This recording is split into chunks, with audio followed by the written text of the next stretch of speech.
So without further ado, I'll bring up Cherise, and yeah, let's welcome Cherise with a big round of applause. Thank you much.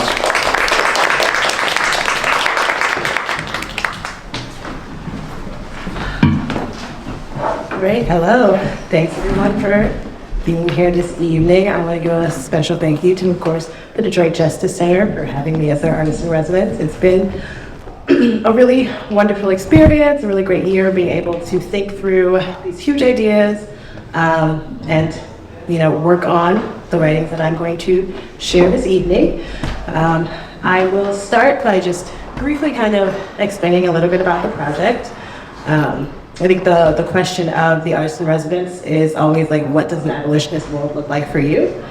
And for me, I kind of came into this sort of work and these ideas back in college, and along the way I realized that so much of what we dream for ourselves and what we imagine might be possible has actually existed before, right? Prisons, police, all of these things are relatively very new in the whole scheme of human history, right? And of course I'm always trying to think back and think about what we can glean from the past. And this work really came from my desire to excavate sort of ancestral knowledges and wisdoms around like, what is safety? How do we care for each other in community? How did some of my ancestors practice living in communities that were safe, right? Without the need for prisons or jails or police, right? We come from these possibilities, and if we come from those possibilities, I truly believe that we can get back there. So I started working on a chapbook all about those ideas and sort of bringing them together and asking those questions. And what I'm going to read tonight is a little bit from that project, which, as I was working on it, I proposed a chapbook, and I was like, oh, I can do this in an easy 50 to 75 pages. And as I was working on it, I was like, oh, I need 300 pages, right? So hopefully one day in the near future, maybe 3 to 5 years from now, this chapbook will become a book and another work of its own. And I will do a quick plug. I do have a book coming out next year. So after I get through with that, I'll be back on this one. So it's currently untitled. And yeah, I'm just gonna hop in. I was printing today and the first 2 pages didn't print, and I was like, oh, that must be a sign from the universe to not read them. But then I was sitting here and I was like, no, I have to read them, right? Because this work is about ancestors, it's about the people who came before and the people who have passed on, and the chapbook itself begins with an acknowledgement of some of those people, so I'm actually going to start there, and then I'll go to that paper. In loving memory of Breonna Taylor, George Floyd, Ahmaud Arbery, David McAtee, Trayvon Martin, Drejon Sean Reed, Elijah McClain, Michael Brent Charles Ramos, Manuel and Manny Elijah Ellis, Tatiana Jefferson, Sandra Gland, Imantic E.J. Fitzgerald Bradford Jr., Charles Chop Roundtree Jr., Chinedu Okobi, Botham Jean, Antoine Rose Jr., Saheed Vassell, Stephon Clark, Aaron Bailey, Michael Brown, Charlena Siobhan Lyles, the fetus of Charlena Siobhan Lyles, Ayanna Stanley Jones, Tamir Rice, Jordan Edwards, Chad Robertson, Deborah Danner, Alfred Olongo, Eric Gardner, Terrence Crutcher, Terrence Liddell Sterling, Corinne Gaines, Joseph Curtis Mann, Philando Castile, Alton Sterling, Betty Boo Jones, Quintonio LeGrier, Corey Lamar Jones, Jamar O'Neill Clark, Jeremy Bam Bam McDowell, India Kager, Samuel Vincent Du Bois, Brendan K. Glenn, Freddie Carlos Gray Jr., Walter Lamar Scott, Eric Courtney Harris, Philip Gregory White, Maya Hall, Megan Hockaday, Tony Terrell Robinson Jr., Janisha Fonville, Natasha McKenna, Jeraine C. Reed, Romaine Brisbane, Tamir Rice, Akai Gurley, Tanisha N. Anderson, Dante Parker, Azelle Ford, Michael Brown Jr., John Crawford III, Dontre Hamilton, Victor White III, Gabriella Monique Navarez, Yvette Smith, Mackenzie J. Cochran, Laquan McDonald, Jordan Baker, Andy Lewis, Miriam Iris Carey, Barrington B.J. Williams, Jonathan Farrell, Carlos Alcice, Larry Eugene Jackson Jr., Kyan Livingston, Clinton R. Allen, Kimani Kiki Gray, Kayla Moore, Jamal Moore Sr., Johnny Kamani Warren, Shelley Marie Frey, Darnisha Diana Harris, Timothy Russell, Melissa Williams, Noel Polanco, Reynaldo Cuevas, Chavis Carter, Alicia Thomas, Chantel Davis, Charmel T. Edwards, Tamon Robinson, Erden Lee Jefferson III, Kendrick McDade, Rakia Boyd, Cherise Francis, Jersey K. Green, Wendell James Allen, Nehemiah Lazar Dillard, Dante Lamar Price, Raymond Luther Allen Jr., Micaiah Bryant, Sonia Maffey, Manuel Levi Loggins Jr., Ramarley Graham, Kenneth Chamberlain Sr., Alonzo Ashley, Derek Williams, Raheem Brown, Reginald Doucet, Derek Jones, Dan Roy DJ Harris Jr., Stephen Eugene Washington, Emmett Till, Aaron Campbell, Kiwani Carrington, Victor Steen, Shem Walker, Oscar Grant III, Tarika Wilson, Deonta Terrell Farrow, Sean Bell, Katherine Johnson, Ronald Curtis Madison, James B. Brissett Jr., Henry Ace Glover, Timothy Stanferry Jr., Alberto Spirell, Kendra Suri James, Orlando Barlow, Nelson Martinez Mendez, Timothy Dwayne Thomas Jr., Ronald Beasley, Earl Murray, Patrick Moses Desmond, Prince Carmen Jones, Malcolm Ferguson, Latanya Haggerty, Margaret Laverne Mitchell, Armando Dial, Taisha Shanae Miller, Danette Daniels, Frankie Ann Perkins, Nicholas Hayward Jr., Mary Mitchell, Yvonne Smallwood, Eleanor Bumpers, Michael Jerome Stewart, Eula May Love, Arthur Miller, Rudolph Evans, Barry Jean Evans, Rita Lloyd, Henry Dumas, and all those who are not named but who too have lost their lives to this plague. May your lives not be lost in vain. May you all one day rest freely, and may we all one day in your memory be free.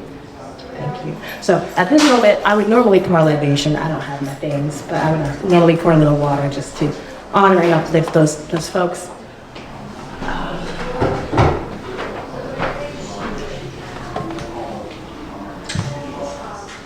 I've always wondered how my ancestors responded to the arrival of the white man.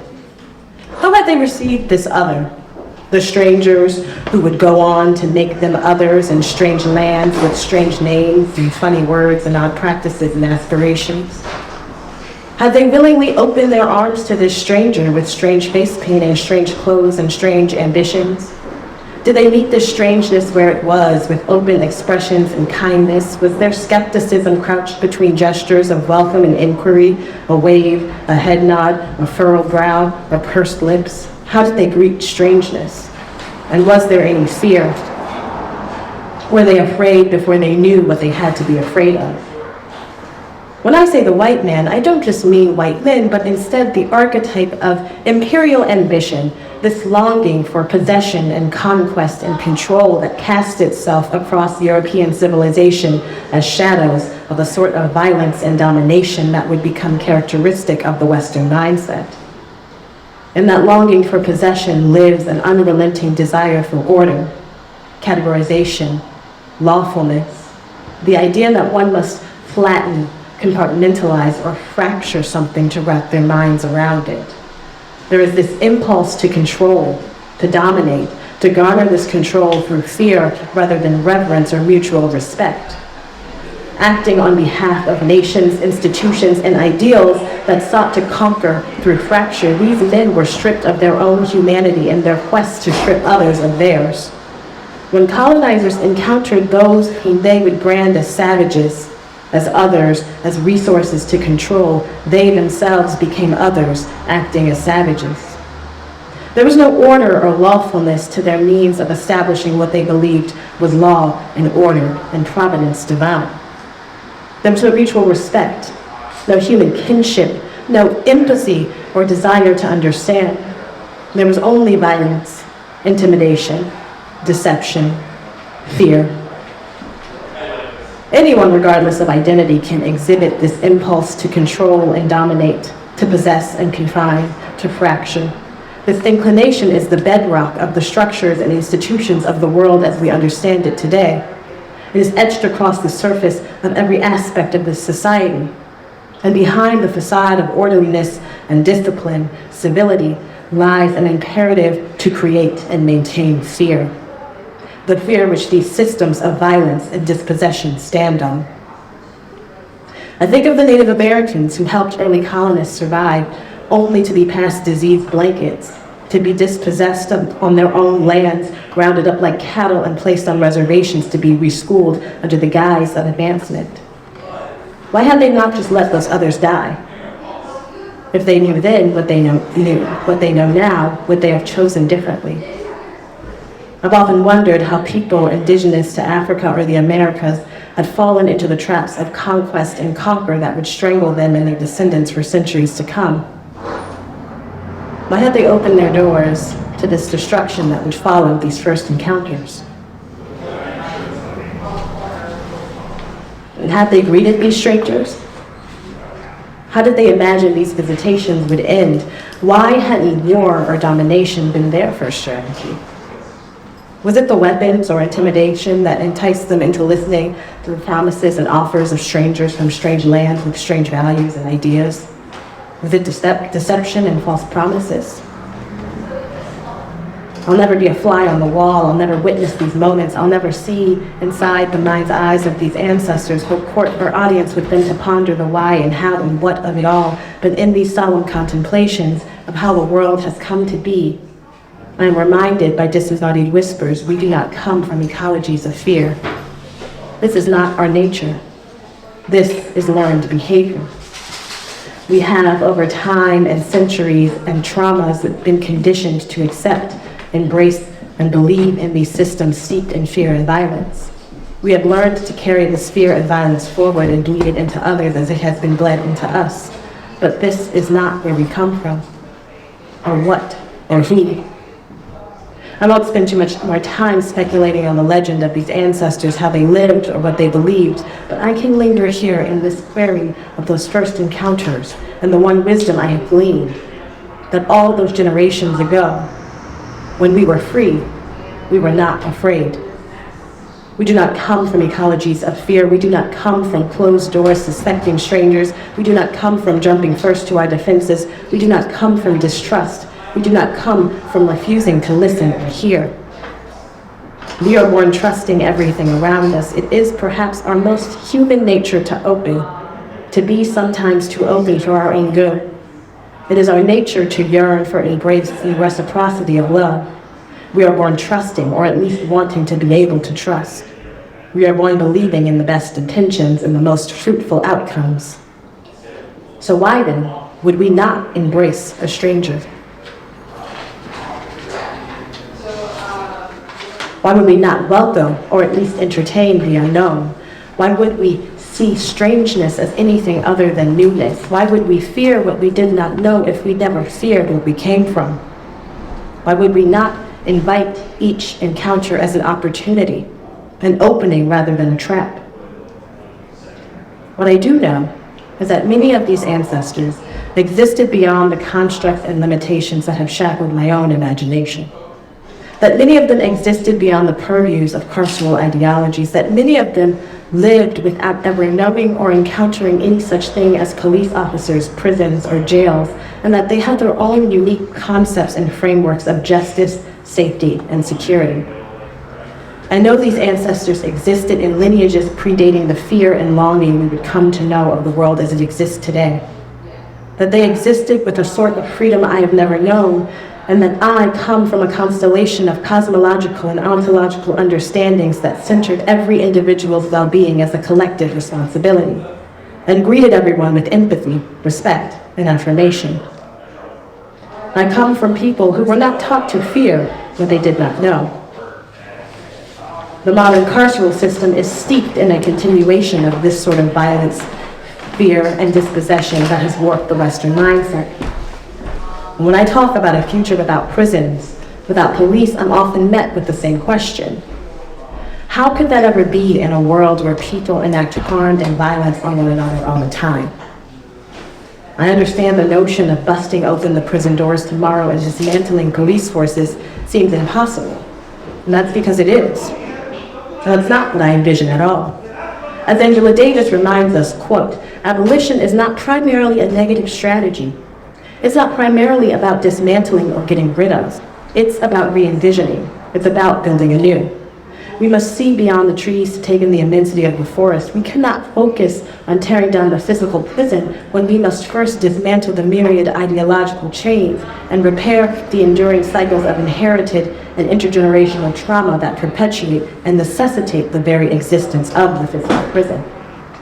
Abolition is not just a political idea, but rather a process of transformation that is as cosmological, philosophical, spiritual, and ontological as it is political, cultural, and economic. These transformations are both collective and individual, and they occur simultaneously. If we shifted our perspective to recognize crime, harm, and violence as evidence first and foremost of a system's own failings, to realize the collective responsibility we have to one another's well-being, and to create systems that support our well-being, healing, and care, what re-envisioning could we do? What new systems could we build? What, quote, constellations of alternative strategies and institutions, as Davis describes it, might be possible? How can we redefine safety beyond the boundaries of limitation and fear? An epistemology that diametrically opposes freedom. Abolition is a comprehensive framework that reconceptualizes notions of communal safety, accountability, healing, and well-being through reconceptualizing the very foundations of who we are and how we relate to one another. Indigenous cosmologies and practices can help guide our processes of re-envisioning a future without prisons and police in theory and in practice. The movement to abolish carceral logics is often discredited as unfeasible, utopian, naive. It's not supposed to be possible in the context of human nature. We live in a violent society built from the violence of settler colonialism, slavery, and patriarchy. The violence of this system and its origins make the violence of police and prisons seem necessary. But the abolition of police and prisons is not only a future possibility, it is a lineage of ancestral practices and a history of worlds that have already existed. Our ideas from our just, loving, and liberated societies are often discredited to seem impossible or unrealistic. We are called naive for believing we deserve better. But in reality, our most imaginative goals are not only possible, feasible, and realistic, many of them existed in practice in worlds predating colonization and slavery. In the same way that so many of my realities were the wildest dreams of my ancestors who were enslaved, many of my ancestors who predated slavery and colonization experienced my wildest dreams as their realities. I used to imagine a future without prisons or police as a sort of Afrofuturist fiction until I came across a book that would show me not only how realistic and possible this sort of world was, but that it had in fact existed before. In African cosmology of the Bantu Congo, Tying the Spiritual Knot, Principles and Life of Living, Kimwandende Kiapunsiti Fukiao explores many of the abolitionist ideas I saw as an elusive future horizon from his personal lived experiences in an indigenous African community. Frameworks and ideas that I now consider abolitionist were integral to these indigenous cosmologies, pre-colonial societies, and the ways people understood themselves and their communities. Within the belief system of the Bantu Congo, crime was not considered an individual act, but a symptom of a failing system and a product of the collective social, cultural, economic, and environmental shortcomings of society and its values.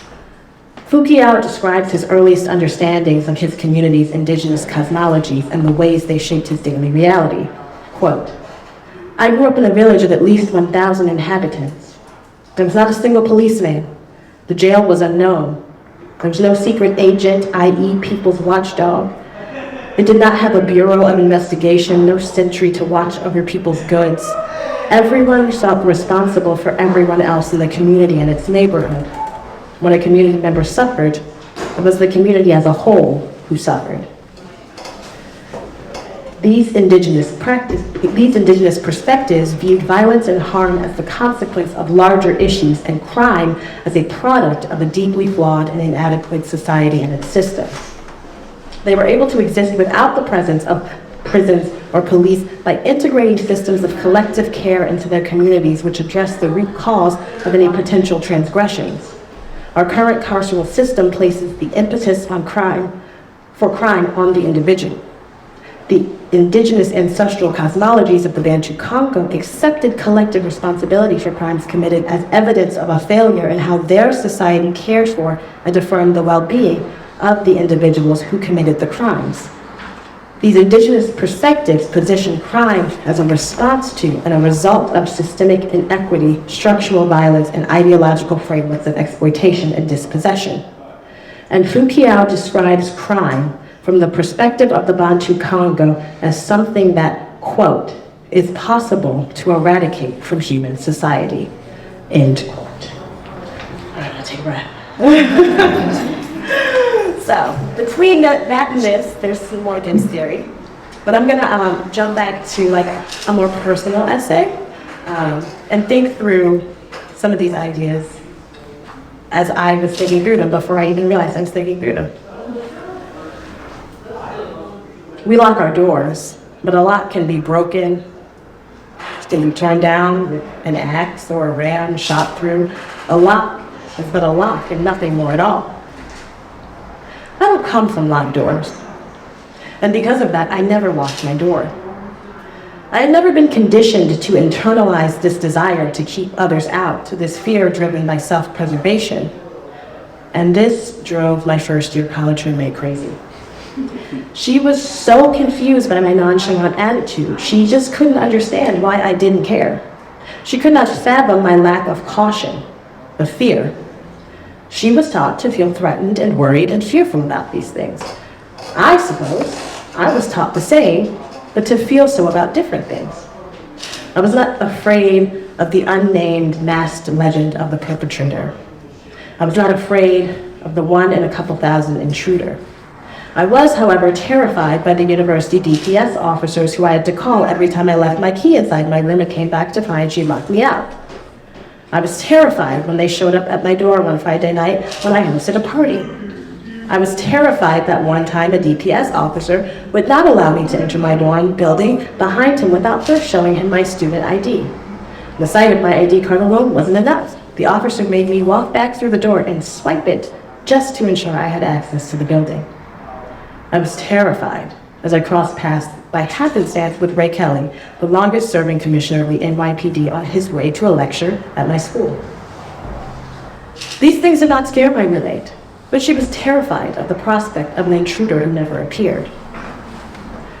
"You never lock the door, Cherise. It's so annoying," she scolded.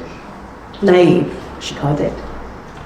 I would scoff when I left home for drunken nights, knowing I had to drag a single key along with me and keep track of it. This key to my dorm room was the only key I'd ever owned up to that point. Growing up, my family never locked the door. Between my grandparents, my mother, my uncle, and I, there was a single key to our home, and no one ever used it. Most of the time, no one knew where it was. We never worried about it. I still have the habit of not locking my door, perhaps because I was raised not to remember, to not think about it, perhaps because I've been lucky. When I go pick up my kids from my mother's house, her door is never locked. My mother-in-law, on the other hand, locks both locks when she comes to visit us. My college roommate, I imagine, feel many of the same things. I could feel the edges of her fear cutting at my serenity, my naivety, my trust. What if someone steals something? What if someone comes in here and, I don't know, does something bad? Her voice trailed off, not knowing how to fill the space of her own fear. This was a white girl from an upper middle class neighborhood in New Hampshire, scared to death of the prospect of some hypothetical stranger. Some boogeyman out to get us on our Ivy League college campus that was patrolled 24/7 by police officers. We were both brought up in the late 1990s, the era of stranger danger, but I was a black girl who came from the backwoods of Virginia, a place where folks routinely talked to saints and saints. I came from somewhere with no police. I came from somewhere she probably would have been terrified of. She, on the other hand, came from a context I would have been no more comfortable in. People in all of these places had the potential to harm, to hide skeletons in their attic, to get someone. People anywhere can be scary. There was always something to be afraid of. But I try not to allow myself to wear my fears chains. At the time, we lived in Providence, Rhode Island, at the tip-top of a steep hill surrounded by armed guards, cameras, patrolmen, swipe cars, and flashing lights. There were 3 layers of police officers protecting our living space: the Providence PD, the Brown Department of Safety, and the Risty Department of Safety. What are the chances of that? I'd push back. I really refused to lock the door. I was always using my key, and other than that, I didn't have much to fear losing. The most valuable thing I had to my name back then was a heavy PC laptop covered in silly schoolgirl stickers. Why would anyone on this campus want to steal from me? It just wasn't something I was concerned with. Why would anyone on this campus full of the heirs to fortunes want between these walls? My roommate had more to fear losing, I guess. But she was just a pedestrian when compared to the children of billionaires. On the 2nd floor of our building, there was a girl with a real Rothko painting hanging on her wall. What were the chances of someone walking by our room on the 3rd floor of a 5-story building, sandwiched between 2 other 5-story buildings, and thinking to themselves, I bet those things didn't lock their door, inviting themselves inside, breaking in to jump out and yell gotcha, or do some other nefarious thing? Danger existed. My best friend got date raped on the 2nd day of school. I lost my virginity to a much older student in a situation that was much less than fully consensual. Danger existed, but not in the ways my roommate had been conditioned to imagine. Danger came most often from those we let in. She was obsessed with the idea of trying to keep people out, to grasp onto some imaginary sense of safety, but there were limits to a sense of safety derived from the act of keeping someone out. Locks could not keep away the things I was afraid of. A SWAT team knocked down Breonna Taylor's door in the middle of the night. Not too long after my partner and I moved into the building we live in, he accidentally left his keys in our door overnight. The next morning, when he remembered them, they were gone.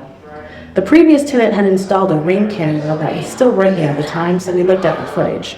A person wearing a ski mask with a skeleton face painted on it had stopped right outside our door, paused for a moment, then swiped his keys and walked away. They took his keys. They never returned them to the front office, but they never used them. The keys to our apartment, to the house full of belongings we had moved out of to renovate, to the building where my partner worked, to the house he had renovated across the city, to his 2 vehicles. They took all the keys. And that was it. There was never any sign of entry at any of these places. Nothing came up missing. His vehicles were parked where he left them. No one ever doubled back to sneak into our apartment. The keys were gone and we were fine. A few years later, someone in my building accidentally opened the wrong door to see some variation of me holding one or both of my whining children after settling down for dinner. My boob was probably hanging out as I breastfed my youngest. Whoever it was closed the door so quickly I never saw their face. The person left, and that was it. We were fine. And perhaps I should contemplate my own luck in these odd circumstances. But I must acknowledge that people do enter the homes and living spaces of others without their permission and with the intention to harm. It happens. We live in unsafe environments that perpetuate our fears. We live in systems that create the sort of inequity and wounding that keeps these fears alive. So maybe we were the lucky ones.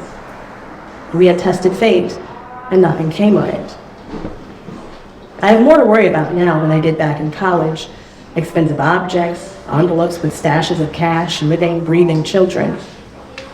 But I know a lock alone will never keep any of that safe in a society predicated on various forms of violence and harm. And I know most people still lock their doors, and I understand why. Beyond the bubble of an Ivy League campus, I know why people would want to believe in something called safety. I know why, but I still forget to lock my door all the time. My position isn't abolish all locks, but rather, what would it take to create a world and communities where we don't need to lock our doors to feel safe? Why does that seem impossible?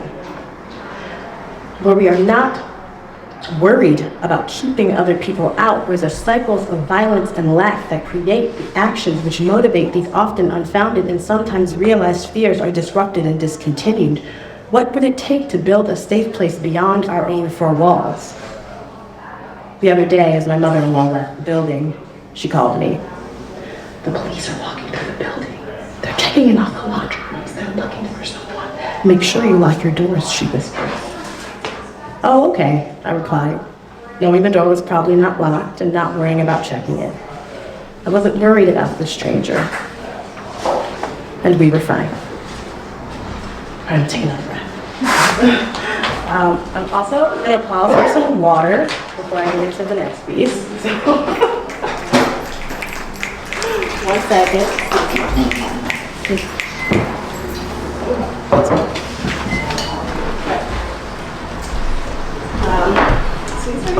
Sprinkled throughout. This is another piece. It's a little shorter than the last two. When my eldest son was a newborn, I would rock him to sleep, sometimes singing this song. The lyrics look like this. Little boy, when you get older, you can ask me all the questions, and I'll tell you the truth about the boys in blue. When he told me the police take bad guys away a few months ago, I knew it was time to tell him the truth. It was time to tell him the truth because someone had already lied to him. In my 4 years of motherhood, I've learned that for every truth you want to tell your child, there are a million people waiting to lie to me about the same thing. Who told us this? Was it his grandmother, the other one? Was it Blippi, or Officer Jenny, or some other Officer Jenny from Pokemon, or some other kid who would have heard it from their parents, or some other piece of this cop-laden culture? His best friend gave him a Paw Patrol Valentine's Day card, and we talked about why Mommy wouldn't let him watch Paw Patrol. I didn't take him to my partner's friend's kid's cop-themed birthday party. Every Halloween, I see at least 5 or 6 children dressed as cops. There are Pinterest pages full of police party ideas for kids. Pages and pages of kitty cop products online. A suggested video. Libby takes me to sign a police card. I don't even know how he first learned about the police as a concept, much less the idea of them as protectors.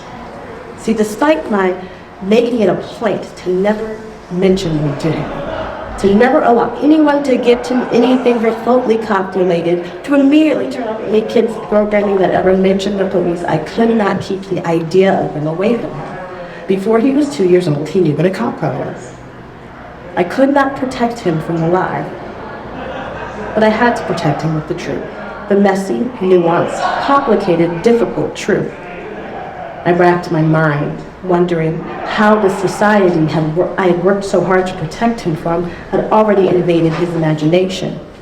It didn't matter where he got it from or who repeated it to him, he repeated it to me. My sigh made him look for reassurance. Had what he said been okay?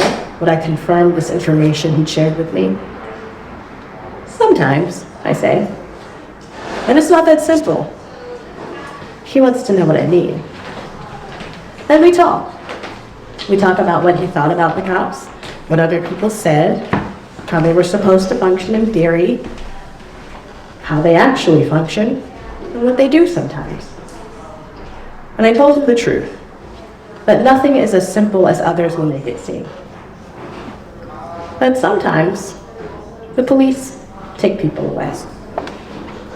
And sometimes the police hurt people. that sometimes the police kill people, that sometimes some of the police kill innocent people for no reason, that some police kill children who are innocent, that there is never a reason to kill children. And he doesn't understand this binary, innocent or guilty yet. He doesn't understand why any child would ever have to die. He doesn't understand, but he wants to know more. Who were these children and what were they doing, he asks. I think of Ayana, who was killed by the police as she slept on her grandmother's couch. I think of Tamir, who was killed as he played in a park. I think of Cameron, who was killed as he played in his bedroom just a few days before Santa arrived. I think of Sierra, who was killed as her father was served an eviction notice. I think of Micaiah, who was killed during a girl fight. I think of Destiny, who was killed by the police as her mother held her in the midst of a mental health crisis. She was only 2 months old. I think about the cops who stood idly by as a classroom full of 4th graders were shot to ribbons. I try to find the words to tell him what I believe is just enough to introduce him to the concept of injustice without scarring him with the tragedies of each of these individual stories. I don't give many details. He's a kid, and he asks a lot of questions. Well, what if the police kill me, he asks. What if they kill you? He worries. He wants to be reassured. I would never let that happen, I tell him. I reassure him, knowing that only means so much. Knowing other parents could do nothing to stop what happened to them and their children. I tell him no matter what, usually the location of, it means something bad has happened, might happen, or will happen. I tell him to think of them as a harbinger. A new vocabulary word. Mom, what does harbinger mean? Sometimes when we're playing make-believe and his zoo animals are on the quest to find the thunderbolt crystal in the enchanted forest, the police show up and start chasing them. They've become secondary antagonists in his imagined world. And I have to remind him that nothing is cut or dry, that this world is an assemblage of gray, that perhaps one of the greatest fallacies of his system comes in assuming anything, anyone, everyone is purely good or bad. I want him to know the injustice of reduction, of flattening experiences as one or the other. I want him to understand what is right and wrong. I want him to know the truth, the gray of it all. I need him to know how to protect himself, how to adapt, how to find out what safety means for him and how to create the safety that is most freeing. And I want him to know the truth of the system propping up the world as we know it, the contours of its flaws and injustices. The police are not all good guys, even though not every one of them is a bad guy. I want him to see the forest through the trees. I want to raise thinkers who, rather than condemning individuals, indict the system as a whole and the ways it corrupts and dehumanizes all, the people it victimizes and the people who commit violence in its name. I want him to get back to the point where he can imagine an enchanted forest without police, a place that is unencumbered by the carceral state or the fear, anxiety, or violence it creates. I want him to know that a real world without it is possible, that we can evolve as people who are respected, valued, affirmed, and witnessed, loved, embraced, and supported, and well enough to not need constant surveillance, to not need to sin, to not need to perpetuate violence that has been perpetuated against us, to not need to be controlled by fear and punishment. I want him to one day know the world of his ancestors, to experience these new freedoms, and to know something more of the other part of where and what and who he comes from. I want him to know life as Foucault describes it, a life unencumbered by police or other watchdogs, and unburdened by the necessity for such antiquated measures, a world where the jail is unknown and everyone feels responsible for everyone else's well-being in the community and its neighborhood. I want my children to grow up in a world where folks practice rituals of forgiveness akin to those of the Babinza tribe, where people are reminded of their divinity, their goodness, rather than chastised for their mistakes. When someone acts out of character, people come together in a circle to affirm their integrity and their inherent capacity to love and be loved, and to help them remember who they truly are and who they want to be. So I want them to know a world where the guiding principle is that if any one community's member suffers, the community as a whole suffers. And that wisdom alone is enough to hold people to wanting to do right by one another. I'm trying to keep my children safe, not just from the institution that has been responsible for the deaths of other children, not just from the reductive narratives others will spin, not just from the propaganda or the panopticons in the palms of our hands that seek to condition us ever more to be surveilled and controlled, but from the disenchantment that comes with recognizing the lies you were sold in your youth. I'm trying to keep my children safe. I'm trying to walk with them into understanding that it's not always as simple as a question of good guys versus bad guys, although sometimes it is. I'm trying to walk with them into understanding that our analysis of the world should be shaded with gradations. That rather than asking ourselves who's the good guy or the bad guy every time, we must grapple with what differentiates a system that operates for the well-being of all from one that operates against it. I will keep telling them the truth as best I can. Take another breath.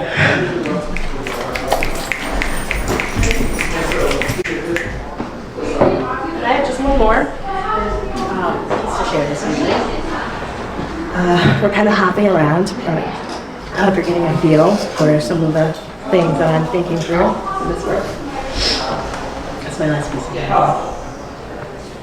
it. And thus far, it's the last piece of the project. I'm mad at myself because I made my car. I'm sorry for myself because it won't start. And that's a minor inconvenience in the grand scheme of my life. I'm mad at myself because meanwhile, across the world, tens of thousands of children are starving. Because in the past year and a half, I've seen more corpses of babies than I've ever imagined was possible. I'm mad at myself because I'm in my car crying about something so fucking meaningless as a minor inconvenience when I know there are mothers grieving their children, hoping to find their remains under rubble, kissing them in body bags. I'm mad at myself because I'm sitting here feeling like there's nothing I can do to help all the people grieving. I've spent the better part of my life trying to figure out these questions. Why is it that we come here? What should we make of this humanity we've been given? And why have so many of us thrown ours away? Maybe the answer to this is that it's simply too much. It's just too much for us humans to handle. We are too much for this planet. Our existence within these systems we have built, condoned, and become complacent with has ravaged this world. We will leave behind billions and billions of tons of trash that will take billions and billions of years to disintegrate if it ever does. Our existence, human activity and life, has been the main cause of extinction over the past few thousand years.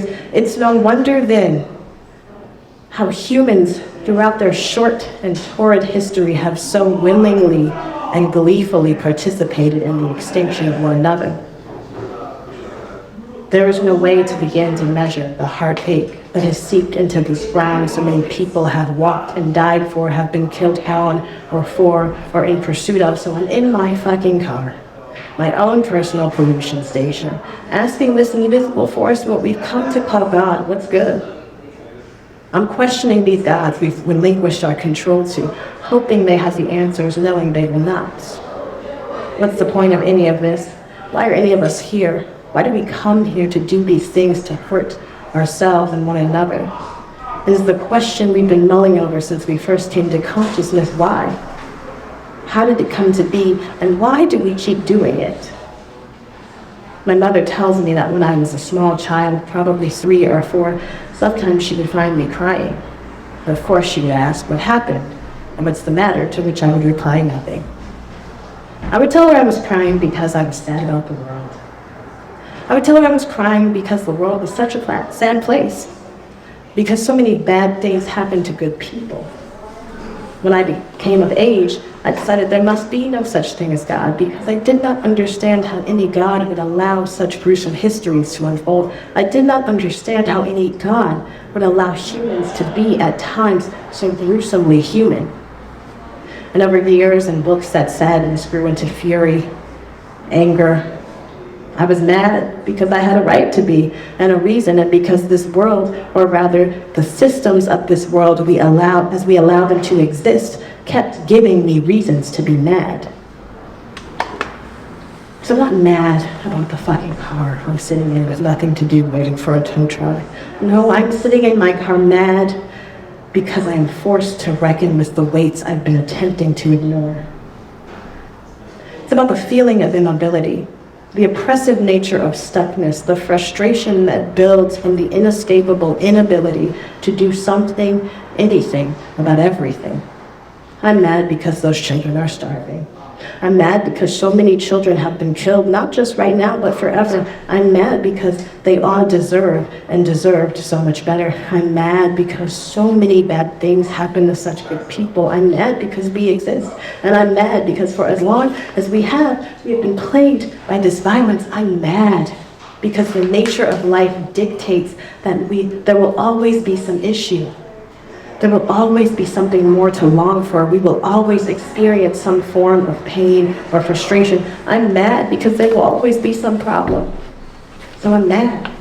I'm mad because God, no matter how you conceptualize this entity, won't stop us from being so gruesomely human. I'm mad because it really is up to us to stop ourselves and save one another. And I know that things can't be perfect because perfect is nothing without its equal and opposite reflection. But I'm so fucking mad right now. I'm on the phone with roadside assistance customer support and they can't find my account number and I get even madder. I'm so fucking angry, and then I look at my phone and I see these sick children, dying children, being starved children, and I'm so fucking mad, and I keep scrolling and I see the charred bodies of this woman's children, and I'm so fucking angry because she was at work when her children arrived dead. And I just start to scream and scream and scream and blare my horn and scream as loud as I can, and after all that screaming, I'm still so fucking mad. I'm mad at everyone. I'm mad at people for being such heartless fuckers. I'm mad at the majority of us for letting ourselves get screwed. I'm mad at my fellow citizens and my comrades for not doing enough. I'm mad at us for settling in places we don't belong and for settling to witness genocide. I'm mad at what we have decided our children deserve. I'm mad at us for falling into complacency because we're so fucking afraid we're gonna lose the little bit of bullshit we have to keep us complacent. I'm mad to be living in a time of multiple genocides in the most powerful country in the world, which is actively contributing to each of these atrocities. I'm mad to pay these fucking taxes that will be used to burn children to death. I'm mad at people for thinking so little about themselves that they believe they have to feel better than other people to be worthy of anything. I'm mad at people for being so fragile enough to want to hurt people. I'm mad at us grown-ups for turning to college students and asking them to put their degrees on the line because we don't have the courage to say fuck you in a real way. I'm fucking angry.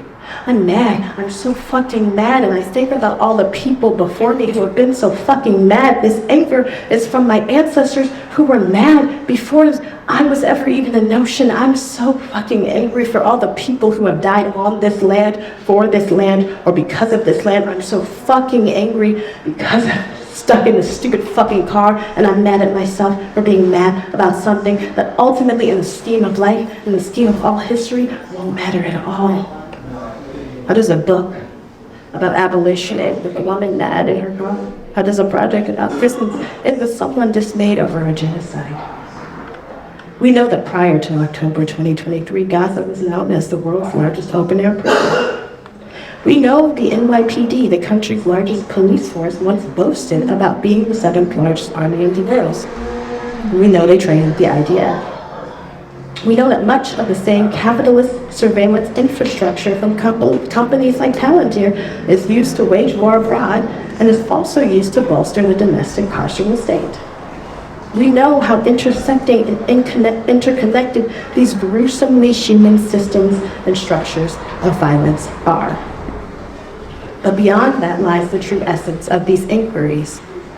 What does it take for us to get to a point where we want to or believe in engaging in these intersecting forms of gruesome violence? What does it take for some of us to get to a place where we think so little of others, which is to say we think so little of ourselves, that we can even imagine doing this, much less participating in stuff like this? I look at the children in my son's preschool class, the kids my kids play with at the park, the children I see in videos from Gaza, and they are all so sweet. They want to run and jump and smile and laugh. They want to hug and be hugged and eat something yummy and ask a million questions and learn something new. They want to smile and be kind and empathetic and held. None of them want to see anyone or anything get hurt, much less to be the one doing the hurting. And I don't know for certain, as a mere mortal, the eye of God escapes me, but I have to imagine that the vast majority of us, if not all of us, come from this place. We all come from this sweet, loving, caring, joyful space. While others will tout our violence, love is our most profoundly human characteristic. If that is our most inherent nature, how then do some of us get to a place where we are okay with hurting others? How do some of us get to a place where we want to or believe in this gruesome violence, where we accept it? And so I'm mad. I'm mad for the children who will be conditioned into this violence if we allow it. I'm mad for the children who have been hurt by it. I'm mad because I can be this mad and not feel any more powerful. I'm mad because I can be this big bad mad and feel so small, because this anger sits hot and heavy in my belly and chest, and screaming and hitting and begging won't get rid of it, because I know that hurting the people who hurt others won't get rid of it. I'm mad because so much of this anger has been passed down for generations like a plate at the dinner table. I'm mad because I could be this mad and not feel any more powerful, because I can be this big bad mad and feel so small. I want to know more. I want to know what it means, so I look to its origin. The word anger comes from grief. To be angry is to grieve. It makes so much sense. This anger is nothing more than grief and sadness masquerading itself to feel larger, to look scarier. It makes so much sense. This is nothing more than the remnants of suffering and pain and agony with nowhere to go, unaddressed and left to fester, to get hot and spill over like a child in a monster costume yelling boom. This sadness just wants to pretend, to make believe it's bigger and in control. So what do we do with this anger, with all this grief left over? I think of holding all this anger, the immensity of its weight. I think of the things that anger can make people do and drive them towards. I think of Rodney Hinton Jr. and all the grief passed off as anger he must have carried in the 24 hours between seeing his son get murdered by a cop and deciding to murder a cop himself. What do we do with this anger, with all this grief left over? Writing about the social and cosmological frameworks of the traditional Dagara communities of Burkina Faso, author and spiritual teacher Malidama Cherise Morris writes, quote, "In the village there is always an opportunity to grieve daily," end quote. He writes about the village's indigenous customs and extensive funerary rites that last weeks, sometimes months, but the community gathers publicly. People shout, cry, dance, and grieve for days on end, and in this extensive process of embodying sadness, the weight of this grief is lifted in a sense. It is not left to fester and rot, to become hot like rage. What would that look like in this context? In a world that differs vastly from Somay's small, close-knit village, in a context of cyclical, gruesome violence, how can we alleviate the weight of this grief passed off as anger? I forget my anger for a moment when I walk outside. I smile, I laugh at some bad joke I tell myself. Then I open my app and I see a picture of the cutest little boy and his cat. His brother writes that he had been killed by an explosion. And this time the passenger of anger doesn't come. Only the grief shows up. And I cry for this little boy. And I cry.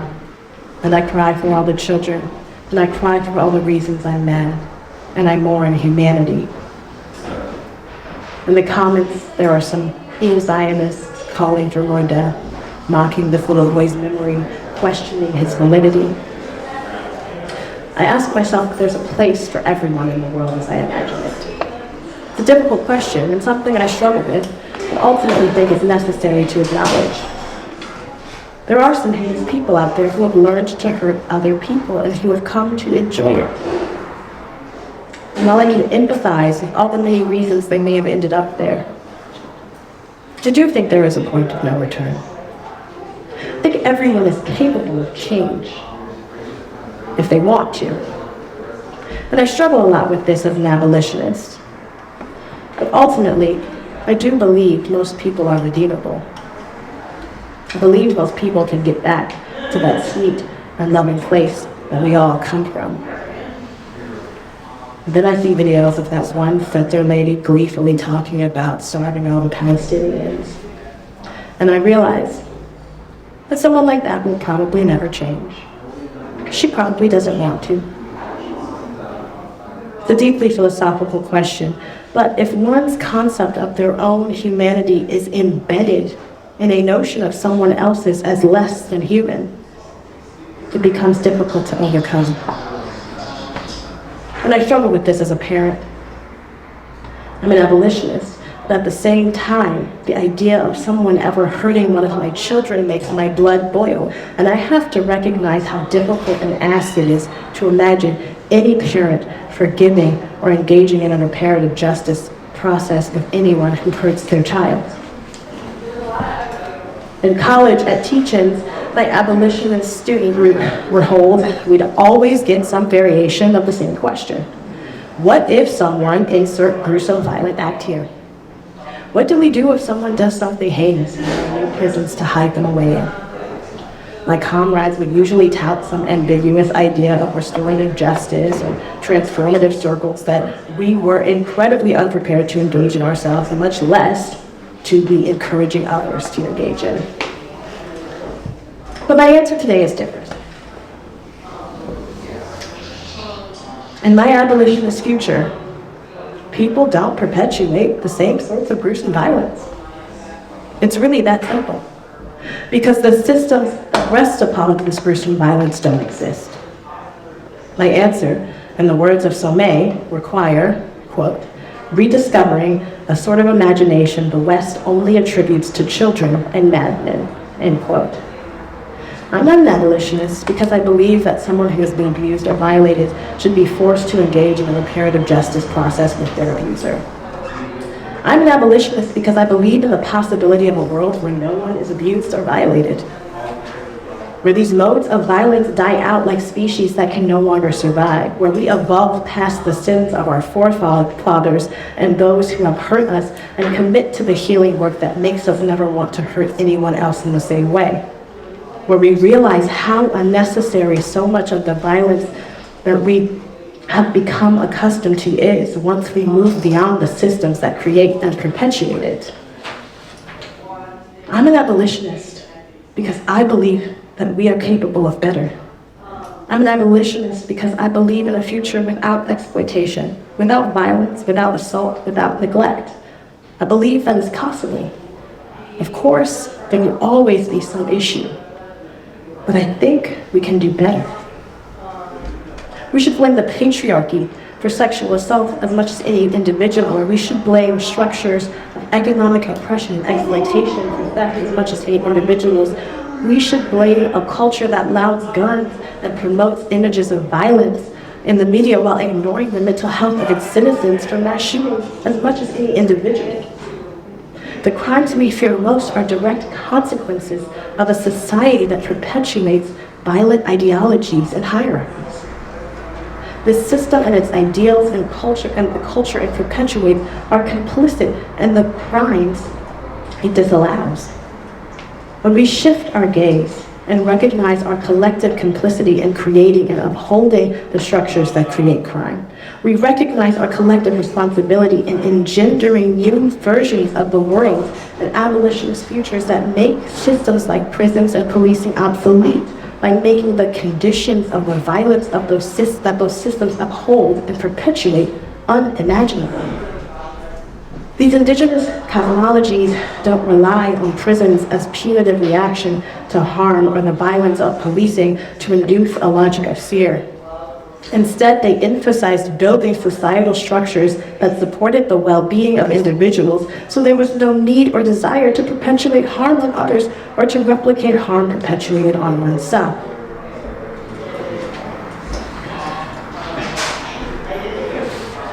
Re-envisioning and co-creating a society where individuals held the support to not replicate harm and trauma was a collective responsibility and a spiritual imperative. In our present context, there's an immensity of trauma and harm to heal from in the process of eradicating these violences from our society. But abolition is not just a political idea. It requires a process of cosmological transformation. If we shifted our perspective to recognize crime, harm, and violence as evidence of this system's failings, and to realize the collective responsibility we have to one another's well-being and creating systems that support our well-being, healing, and care, what re-envisioning could we do? What new systems could we build? What constellations of alternative strategies and institutions, as Davis describes it, might be possible? Many of our ancestors already lived versions of our liberated futures. Indigenous cosmologies considered the holistic factors which may have contributed to individual transgressions and integrated social structures that would mitigate the potential of harm and violence within their communities by supporting the holistic needs and well-being of the collective. When we remember this, we understand no matter how far away they seem right now, our present dreams are inherited wisdoms. It becomes much easier to imagine a future without prisons or police once we realize the past that had already existed. Abolition requires dismantling systems of oppression in their entirety and at their root. Abolition requires a sense of community that is willing to address harm at its root cause, not merely penalize it after it happens. Abolition depends on a collective sense of accountability and responsibility. From the perspective of the cosmologies of Wanchu Congo, the abolition of prisons and policing is not an impossibly utopic future dream. It is a tangible pre-existing reality and an ancestral wisdom that has been practiced for decades. My mother tells me, we can't always get what we pray for, to which I respond, I'd always get everything I pray for. I'm an abolitionist because I've been this way. I'm an abolitionist because I want it all unabashedly and without shame, and because I believe we should have it all. I'm an abolitionist because I believe the children of the world deserve better. I'm an abolitionist because I believe they deserve it all, not in the material sense that we are taught to strive for, but in the sense of safety, of love and justice, of ease and light and goodness. I'm an abolitionist because I believe that we deserve it all, that my children deserve it all, and that everyone else's do too. I am an abolitionist because I believe violence is taught, but is not inherent to our nature, because I believe we can eradicate so much of the violence we have come to stomach, because I believe in the possibility of a world without these gruesomely human tragedies. And I'm so fucking mad because so many of us have been conditioned to lose this sort of childlike, madman imagination required to create that world. To see beyond the trees confining us, to realize that worlds without prisons are not only possible, but a historical fact. To reconnect with the groundswell of love and light we all come from. I'm so fucking mad because we deserve better. Because we deserve it all. Call me naive, or call me crazy. We deserve it all. Safe homes and safe schools, bodies that we do not have to fear will be abused. I am an abolitionist because there are no limits to my imagination. Because I dare to dream the impossible, and to know that it can happen. Thank you.